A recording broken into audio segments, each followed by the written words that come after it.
まずその香りお分かりでしょう。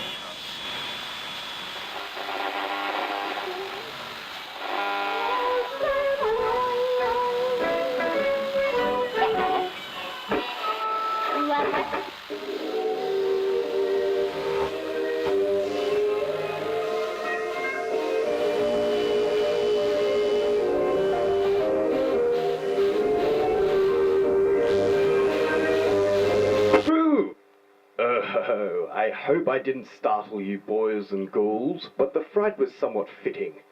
Thank you once again for tuning in your radios and joining us for another thrilling episode of Into the Minds of Madness. Who am I, you may ask? Well, I am your host, Paul McWhirter, and joining me as always, my co-host, Christopher Dicker. Hello, my friend. Great to be here as always. I'm very excited about this week's installment. As am I. Would you like to fill the listeners in? With pleasure. Tonight, we are covering the film that is taking the world by storm.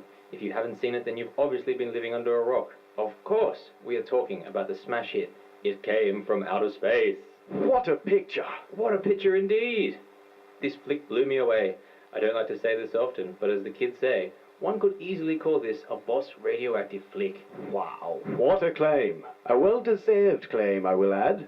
But before we continue, let's listen to a quick message from our sponsor. Are you suffering from shortness of breath? Do you have a persistent sore throat that just won't quit? Or just need a pick-me-up after a hard day's work? The answer to all these ailments and more can be found in Heart Dart cigarettes. Heart Dart cigarettes are designed to be the smoothest, best-tasting cigarettes available today. And because of this, Heart Dart cigarettes are the only cigarettes doctors and health professionals recommend. As the good doctor says, an apple a day will keep the doctor away, but with a Heart Dart a day, your lady will not stray. It doesn't get much smoother than that. Alright then, let's give the people what they came to hear. Indeed we shall. Let's start with the players. Who takes us on this wild ride? We've got quite the bunch of rising stars in this picture. In the lead we have the star in making that is Richard Carlson, the epitome of grace and beauty, the lovely Barbara Rush. The gunslinger Charles Drake is our sheriff, and who can forget the appearance of the jaw-dropping beauty Kathleen Hughes. Oh, Miss Hughes, what a stunner! I thought for a moment there the lovely Marilyn Monroe had just walked into frame.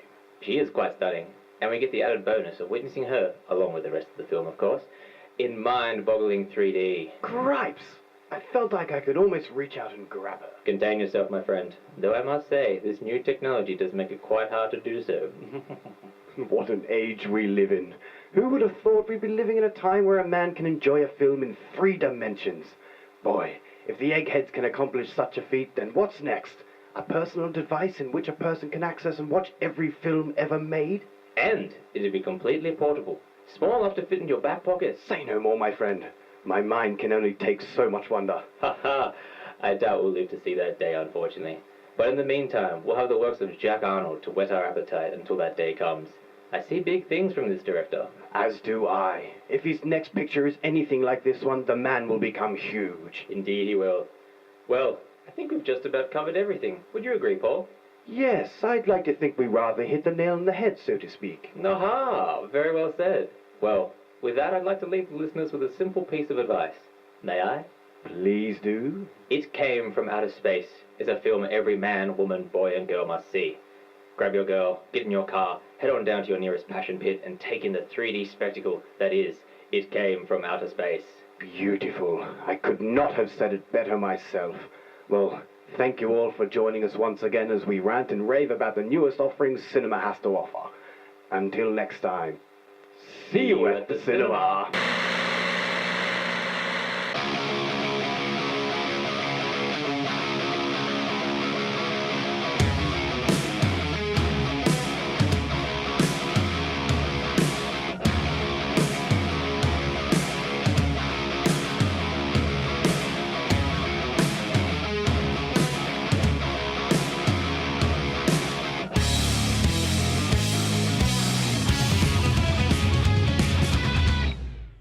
Boo! Welcome to another episode of Into the Minds of Madness. I'm your resident horror noob and scaredy cat, Paul McWhirter. With me, as usual, your local horror movie aficionado, Mr. Chris Dicker. Hello there. How are you doing, my Very friend? well. I'm starting to enjoy that title. Yeah, what? Aficionado. Aficionado. I better get a shirt soon. Yeah. Yeah, just so whenever, everywhere you walk, people are like, oh, that guy's an aficionado at 'Cause something. everyone's perplexed to know, how they made Critters 2 or something like that. So speaking of Critters 2, that's not what we watched. Not at all. So what did we watch? We watched a classic. We watched 1953 Jack Arnold film, It Came From Outer Space. It Came From Outer Space. Yeah. And A classic if there ever was one. everyone knows the title of that movie. That's true. Very It- true. It's just ingrained in just anything. The poster's pretty well known too, isn't it? Yeah, definitely. yeah. The big eye and for some reason there was a phase with these big invasions or monster movies. It was always it. It was Yeah. never like there was always something like the thing or they or something like that. Yeah, But it was always yeah. it, and it was humongous.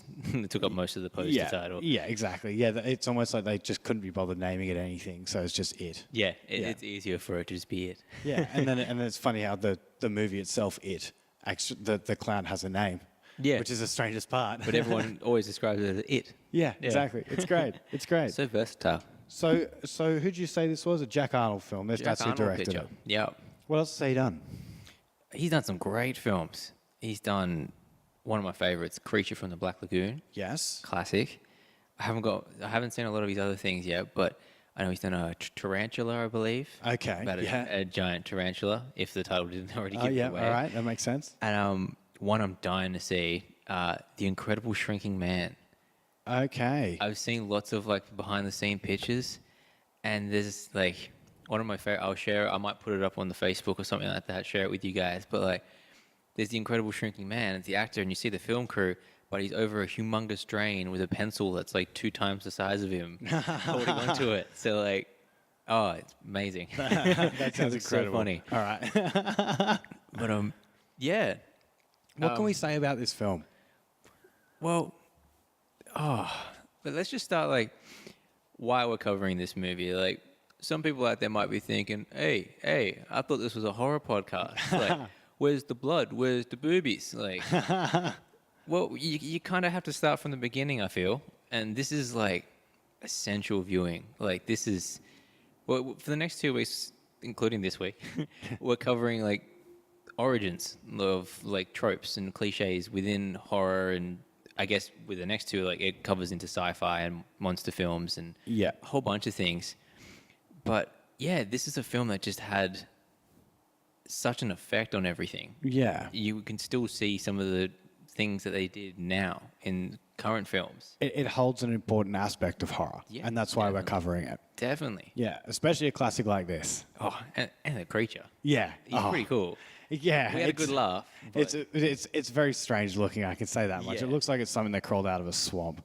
it looks like a bit like if close, if a predator's second cousin, if those two had like a weird thing going on, yeah, that was what it would look like. Yeah, because it looked like it kind of emerged like with this kind of ratty wet hair. Yeah. And like almost seaweedy kind of hair. Yeah, it's a very interesting take on the alien. Yeah, it was very strange, but it was like, yeah, okay, well, that's how it is. That's how it is. How about So what is the cliche? You asked me as we were Yeah. watching the movie. Did you what pick cliche it? was it? Could you pick it? I kind of noticed 1 or 2, but I think Yep. the main one is one person finding out and nobody believing him. You nailed it. Yes. You nailed it. Yes. Nicely yes, done. Yes. I worked out the cliche. Yes. Yeah, that is the Awesome. main one. Yeah, for sure. I thought so. It's definitely not the first, but it's definitely the most influential. Like, Yeah. You could almost say it's the first because the other ones, they just didn't have as big an impact. I can't even think of them off the top of my head. Yeah, at the moment. okay. Yeah. But so yeah, no, I'm glad you got that one. That was the big cliche. But there's a couple other ones, and this is probably the biggest one. And it really, well, there's 2 big ones. This one of the few films which is strange to me, and like it took me a second because I started the press play, and it went straight into the film. And I was like, oh shit, where's the credits? Oh, yes. This is one of the few trendsetters to have the credits play at the end, which I guess you wouldn't think is such a big deal. Yeah. But yeah, it really kind of like shook people back in the day. It was like, oh, what the fuck? What's going on? There was no like introduction to it. no. Yeah. No, it just kind of happened. And yeah, But the big one was that this is one of the rare, very, very rare films of the era of the invasion film. There's so many invasions of flying saucers and all that sort of stuff. But this is the first one where the alien wasn't the bad guy, had no intent to hurt people, no intent to invade or take over the world or anything like that. And man is the bad guy. Yeah, well, I guess before we get into it, I mean, it's going to be a pretty obvious kind of plot, really, this movie. So, do you want to go through? Do you want to maybe go through the synopsis that's on the back of that DVD there? Yeah, no, we might as well. I mean, it's going to be everyone's going to be like, "Yep, of course, that makes sense." Because if I just described it as usual, I'd probably just go into full depth and talk about camera angles and waffle on. So let's just dive into the back of this DVD. Oh wow, there's a lot of exclamation points.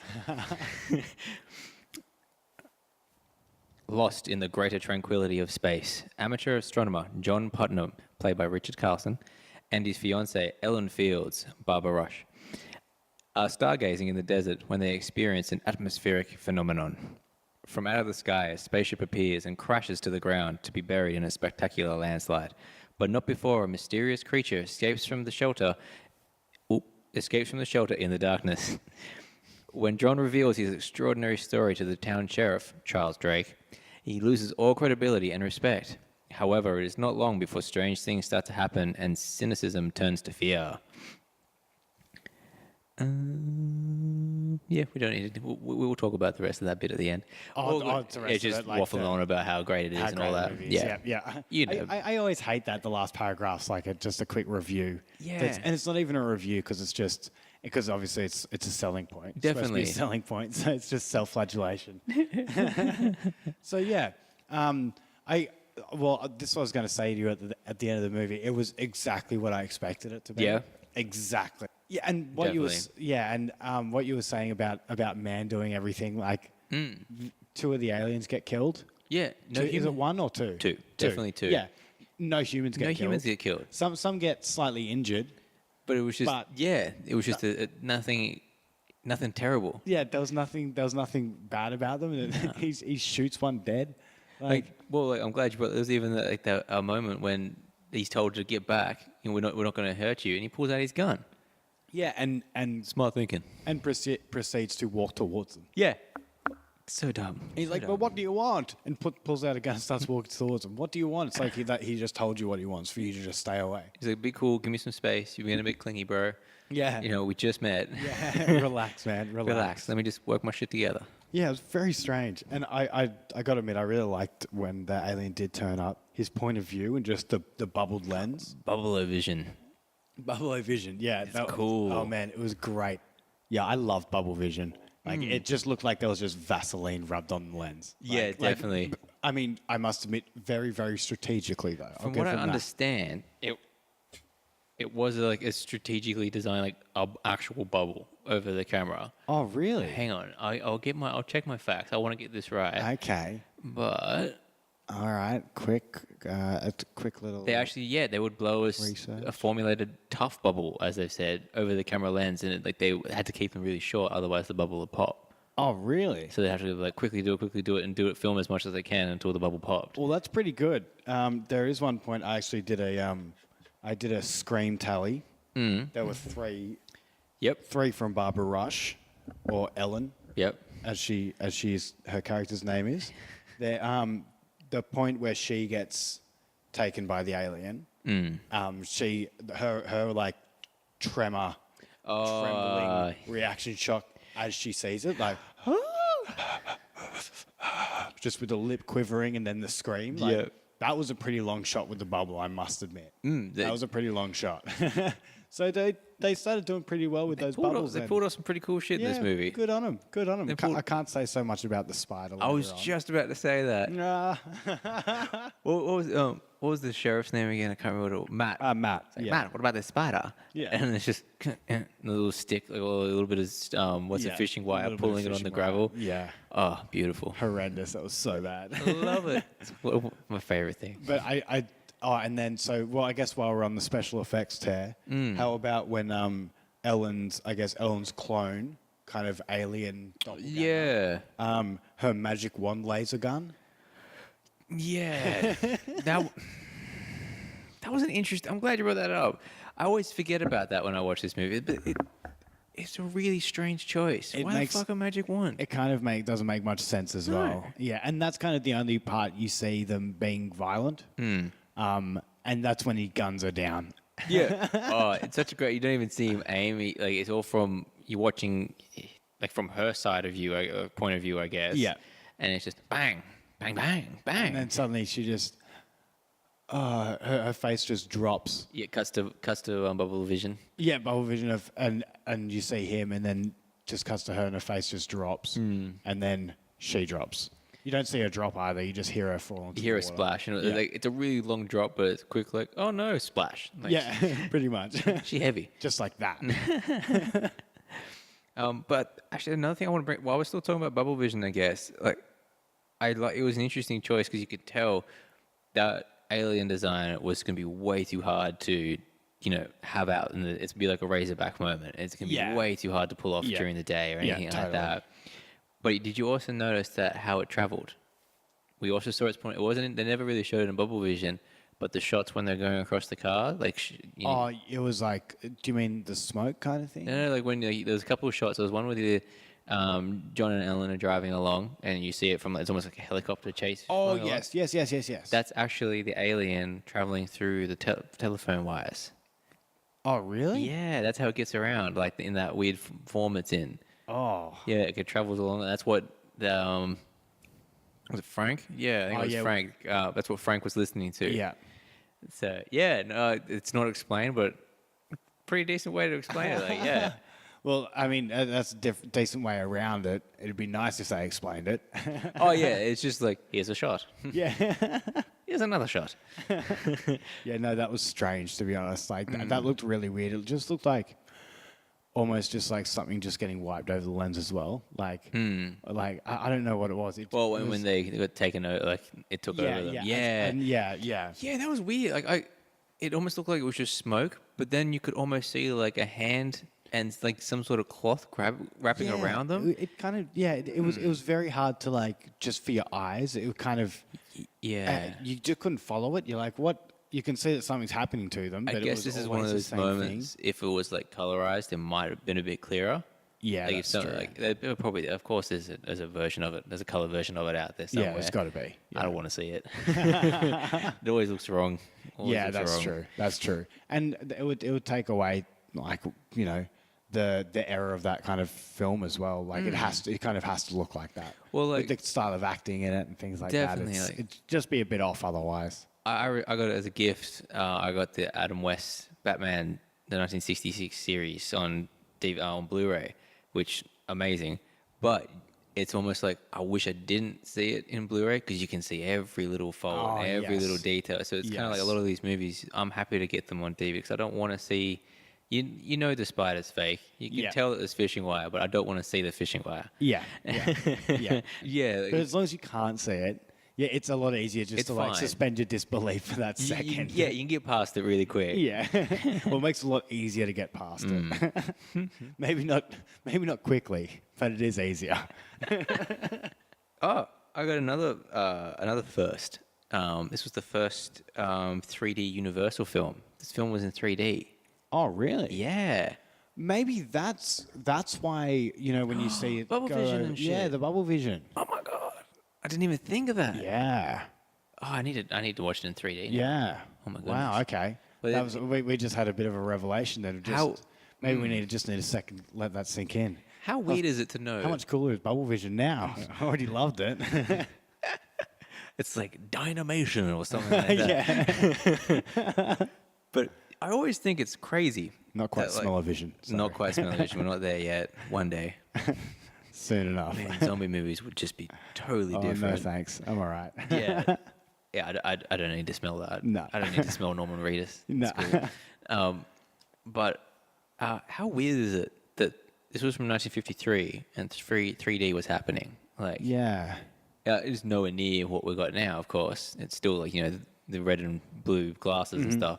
But 3D was happening back then. Like, there was original House of Wax with Vincent Price was 3D. Oh, that was 3D as well, wasn't it? Oh, wow. weird. I love it how we have to say the original House of Wax because it actually got remade, and it's annoying that you have to even think about it. I can't even say it. I can't. I don't know if I'll ever watch that movie. I've heard people always say that, like, it's fine. She does a pretty good job in it. No, you cannot remake a Vincent Price movie and put Paris Hilton as the main selling point in it. Yeah, she is the main selling point too. She was in all the trailers and everything. She's even on the front cover of I don't even know who else is in it. Doesn't matter.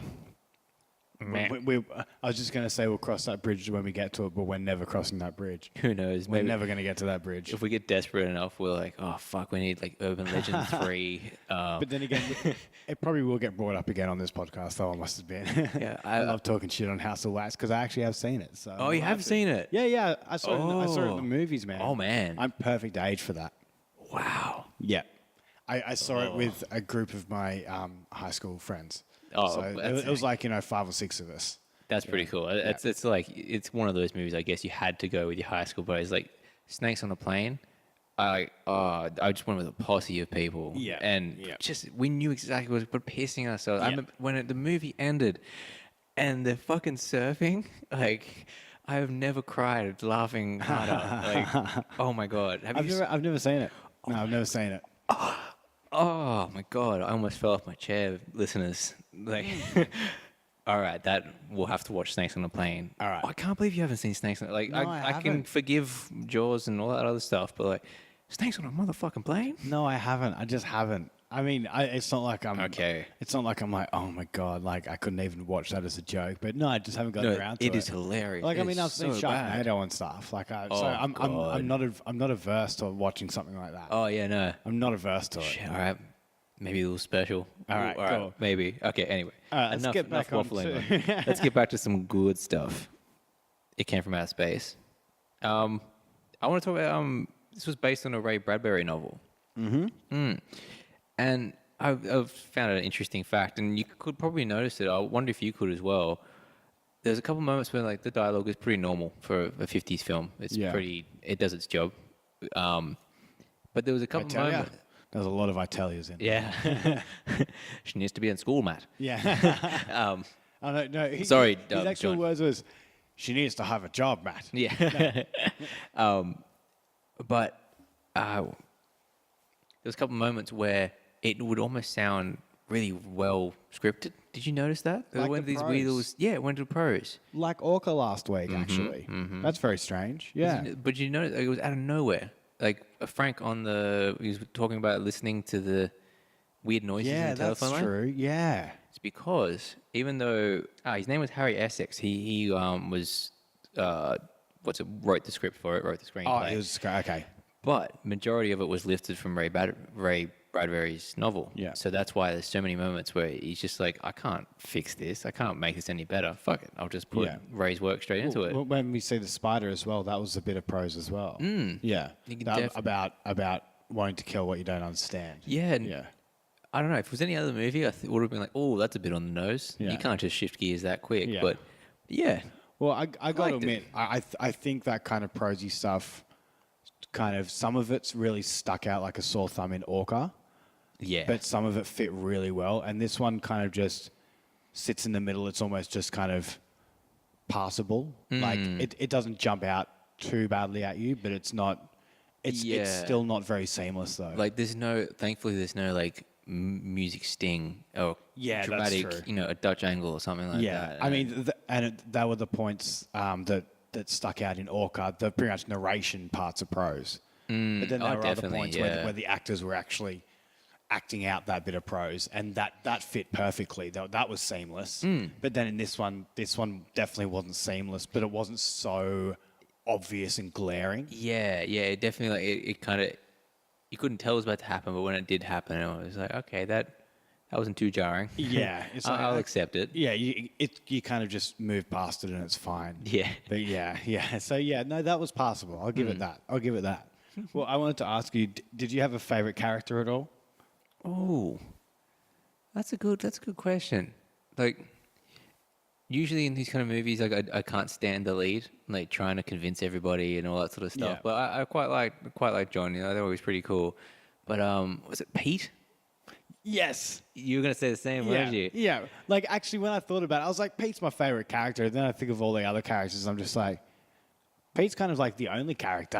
And Yeah. he's only there at the start. He's the only one that's got like a bit of personality to him. Yeah, Everyone else yeah. is just like disgruntled cop 1, 2, 3. Yeah. Yeah. And then, frightened girlfriend as well. Like, she was the only one who screamed, but she screamed 3 times. Like, it's like what we're talking about in Bride of Frankenstein as well. I was just about to say that. I mean, that was 18 years earlier, but it's still the same trope of. It is, isn't it? Yeah. This now Really that we annoyed me. Now that we covered that and we talked about that a little bit, I'm so much more aware of it, and it irks me every time. Like, I get. It's probably the one thing that puts me off about all these classic horror movies. It's like Yeah. none of the women are actually women characters. Yeah, Like, no one would actually do that. They're caricatures. All of them are, and it's really irritating. Let's work this out. And in the end, nobody wants to hurt John, and then he goes and just trying to do the right thing. He ends up. Everybody wants to kill him after that. Yeah. Like the aliens want to kill him, and the town hates him Yeah. for bringing them there and like trying to protect them. It's really strange. Like, he's just trying to do the right thing by everybody, and everybody just keeps fucking him up. So I also want to speak about just talking about the women in this, which I think is what you're heading towards now.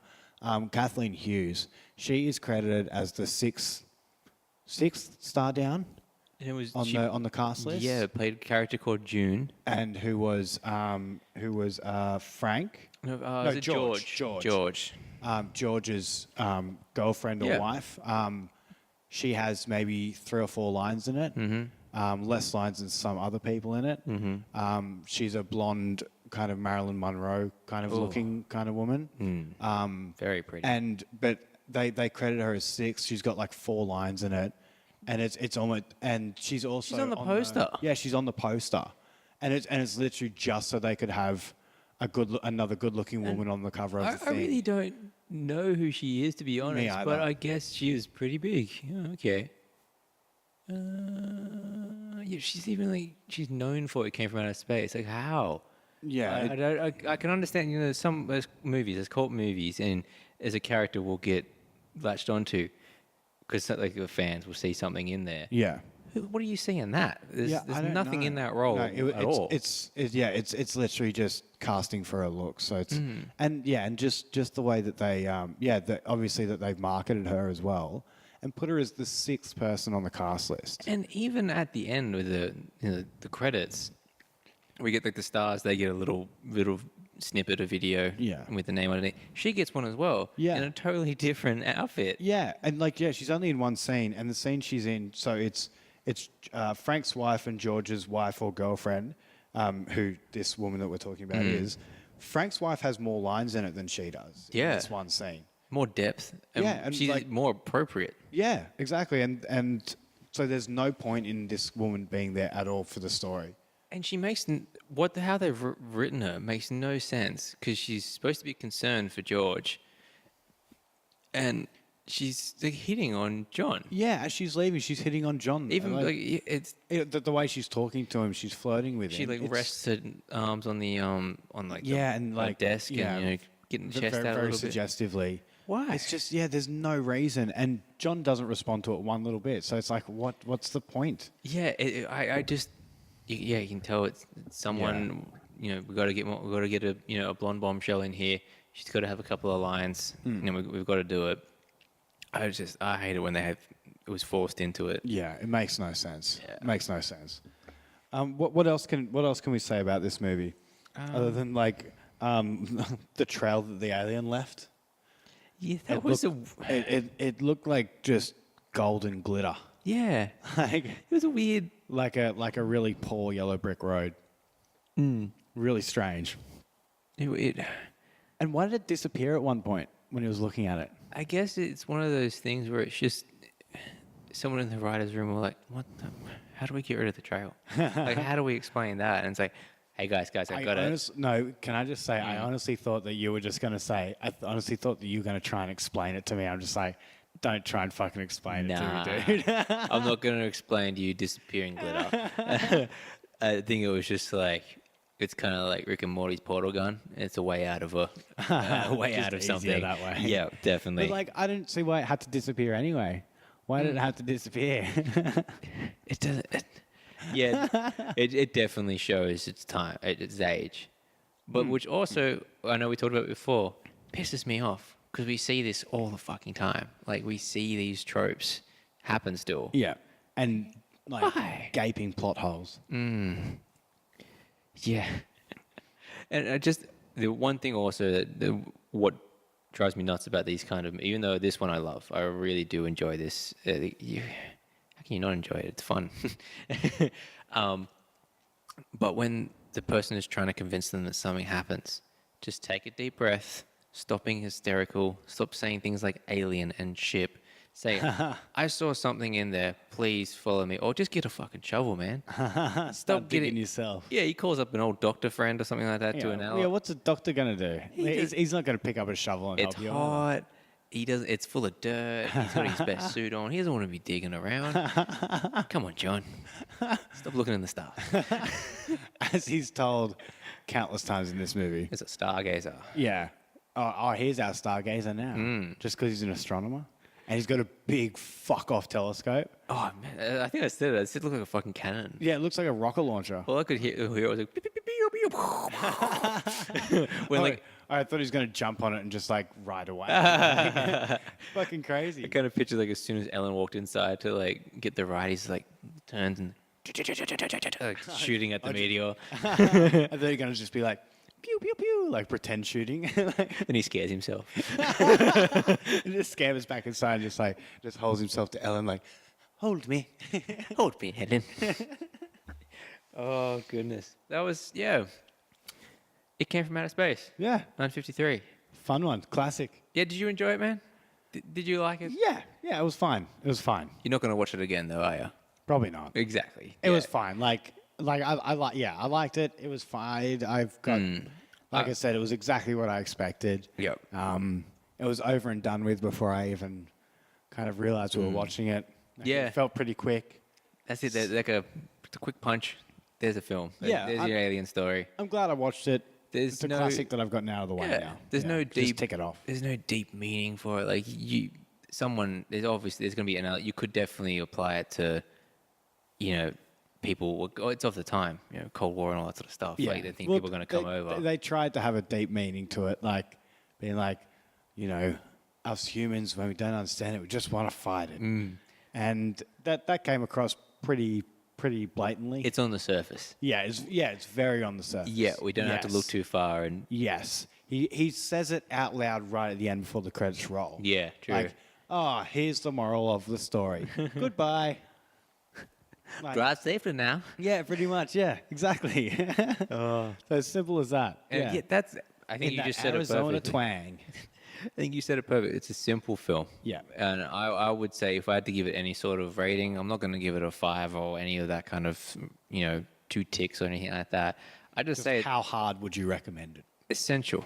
I feel like I just say it's essential viewing. If you're really into film, you've got to at least watch it once. I think there's some films you just got to watch once, and this is one of them because you've probably seen it spoofed in The Simpsons and so many other TV and movies. Yeah, well, I mean, not even spoofed, pretty much just Parodied, just homage. Yeah, homages and anything really. Like, I mean, anything coming from outer space. Like, it's this is kind of the archetype for it, right? Yeah, here. definitely. And yeah, just watch it. It's not going to hurt you. Yeah, that's true. Yeah. And if you get it in the 3D, just watch it. That must be fun. Because let us know how it is if you've ever seen it in 3D. 'Cause I don't know who could have. well, his previous film, I've got The Creature from Black Lagoon in 3D.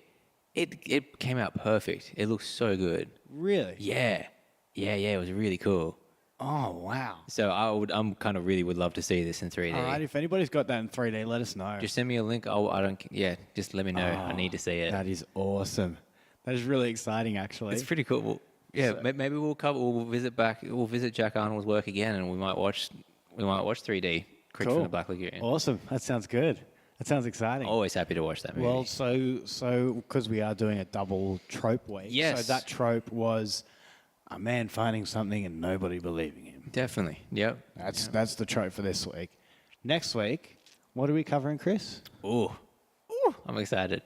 We are covering The Beast from 20,000 Fathoms. Oh, Another one from 1953. okay. And I don't want to. Oh, yeah, I think it's Ray Harryhausen's first full length. Like, he's at the helm of this one. I'm excited about seeing some of that. To be Yeah, like, honest. I think most people of a certain age, for sure, have at least seen like Clash of the Titans. Like, you've seen it on, midday movie or something like that. If you've seen stop motion, you know what. Yeah, it's the classic stop motion effects with normal like live action.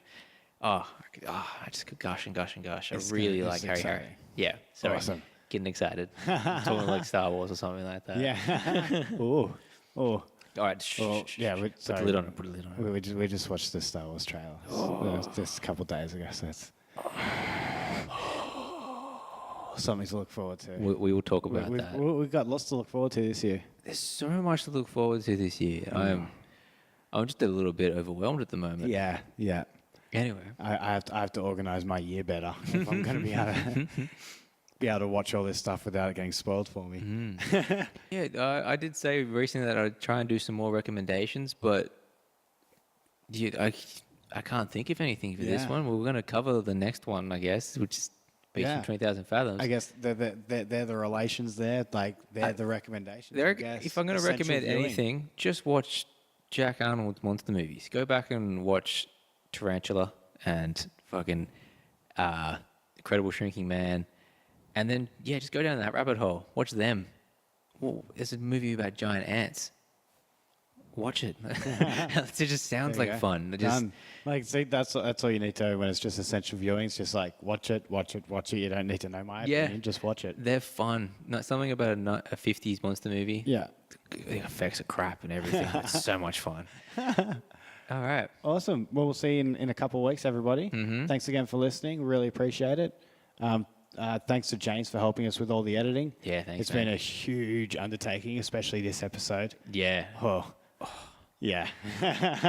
Lots of time involved in that one for sure. Yeah. This one's surprisingly taking long to write.